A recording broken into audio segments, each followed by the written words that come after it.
외교부 차관님, 네. 윤석열 대통령은 호전적인 성격을 가지고 있습니까? 대통령의 성격에 대해서는 제가 말씀드릴 사안이 아니다. 전쟁을 이 외교보다 더 중요한 수단의 하나로 생각하시는 분입니까? 그렇지 않습니다. 근데 왜 이렇게 전쟁과 관련되어 있는 발언을 자주 하시죠? 발언의 취지는 아까 다른 의원님들 말씀에도 있었지만 원래 그걸 하시겠다는 취지가 아니라 그 외교부의 그 해명이라고 하는 것이 네. 장병들을 격려한다 이렇게 말씀하셨는데 실제로는 장병들을 위험에 빠뜨리는 것 아닙니까? 지금 아크 부대가 UAE에 주둔 파병된 것은 전투 수행을 위해서 간 게 아니잖아요. 아닙니다. 예. 그렇잖아요. 전투 부대도 아니고 아닙니다. 이것은 이제 UAE 특수부대에 대한 훈련 교관들이 간 거 아닙니까? 네, 그 목적 중에 하나. 그것이 주목적이고 만약에 UAE의 어떤 유사시가 된다면 우리 교민을 보호하는 역할까지 한다. 이런 것이죠. 설사 UAE가 다른 어떤 나라와 이 전쟁에 돌입하게 된다고 하더라도 아크 부대는 그 전쟁에 개입하기 위한 것이 아니지 않습니까?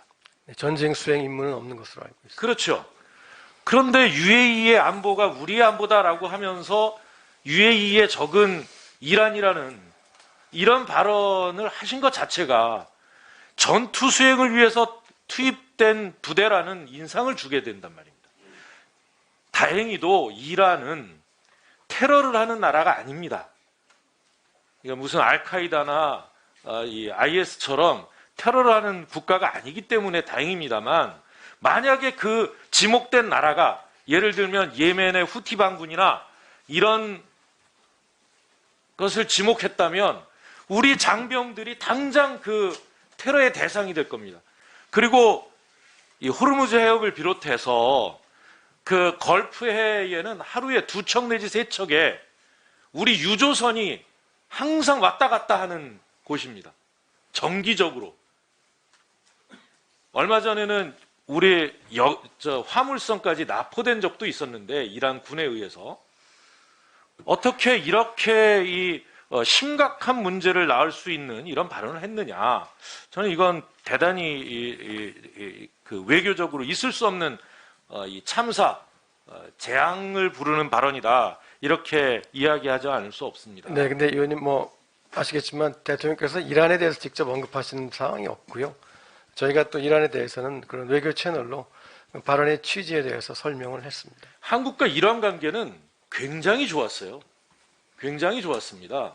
지금도 나쁘지 않다고 생각합니다. 지금도 나쁘지 않습니다. 일테면 그 유엔의 경제 제재가 강화되기 전까지는 이란산 원유를 굉장히 많이 사왔고요. 그리고 거기에다가 지급하지 못한 생션 때문에 지급하지 못한 석유 대금을 우리가 따로 예치해 놓고 관리하고 있을 정도입니다. 그 나중에 그 경제 제재가 풀리고 나면 예치금을 가지고 이란 재건이라든가 이란 발전을 위해서 경제적 협력을 해야 될 일이 무수히 많은 나라예요. 인구는 7천만이 넘고요. 중동 지역에서 가장 큰 나라입니다. 크다 작다를 떠나서 이란에 대해서 그렇게 일테면 외교적인 결례를 무릅쓰고 발언해야 할 하등의 이유가 없는 나라다. 이런 말씀을 다시 한번 드립니다. 저희가 한 이란 우호 강구에 대한 저희 정부의 의지는 이란 측에 계속 설명하고 있습니다. 대통령께도 설명을 해주세요. 그런 실수하지 못하도록. 그리고요. 인도 태평양 전략을 내놓고 계시죠? 예. 인도 태평양 전략의 그 원조가 누굽니까?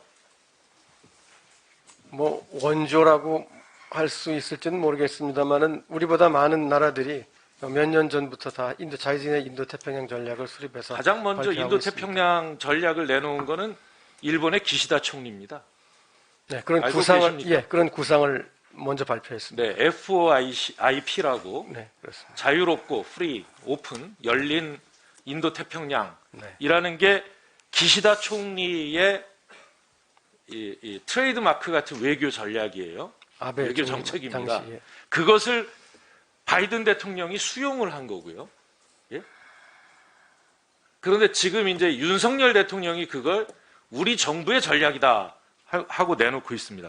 일본이 요청하면 우리는 그냥 따라가는 겁니다. 아닙니다. 일본의 인도태평양 구상 또 미국의 인도태평양 전략과 우리 전략이 동일하지 않습니다.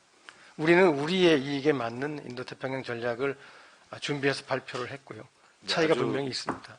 이 명칭까지 똑같이 쓰는 예는 쉽지 않은 것인데 예, 근데 뭐 아마도 예. 그 기시다 총리는 굉장히 좋아할 것 같습니다. 예. 그런데 이제 지금 정부가 구상하고 있는 이 강제동원 해결책이라고 하는 것, 그 이후에 이 토론회 한번 했습니다만 제일 중요한 거는 피해자의 동의 아니겠어요? 네, 중요한 요소라고 생각합니다. 가장 중요한 요소죠. 만약에 피해자가 동의를 하지 않고 수령을 거부한다. 그리고 우리 대법원에다가 이 판결대로 집행을 해달라. 이렇게 요청을 한다면 사법부 입장에서는 누구의 말을 따라야 됩니까? 사법부의 판단을 제가 법률적으로 예상하죠. 검토해 보셨습니까? 지금 뭐 그 사안은 이미 지금 대법원에도 계류가 된 사안으로 알고 있습니다. 그러니까 병렬적 그 채무 인수라고 하는 게 그 인수자와 채무자 사이에서는 성립이 될 수 있는데 그게 법적으로 효력이 발생하려면 채권자가 그걸 수용을 해야죠. 법률적 효력을 말씀드리는 겁니다.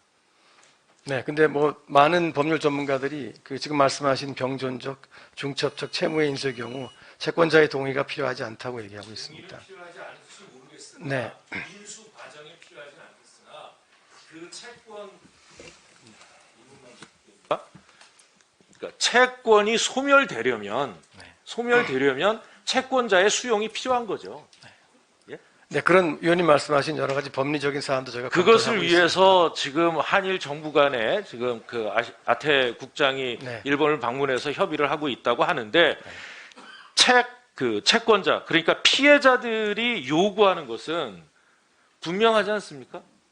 일본 정부 또는 가해 기업의 분명한 사과, 우리 사법부의 판결을 수용하고 그 다음에 모든 것을 부담하라라고 할 수는 없겠으나 피해 기업의 부담이 빠진 이 한국 기업만의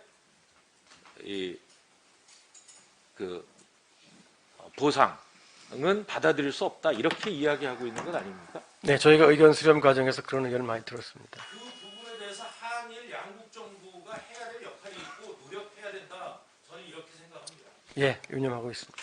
예, 수고하셨습니다.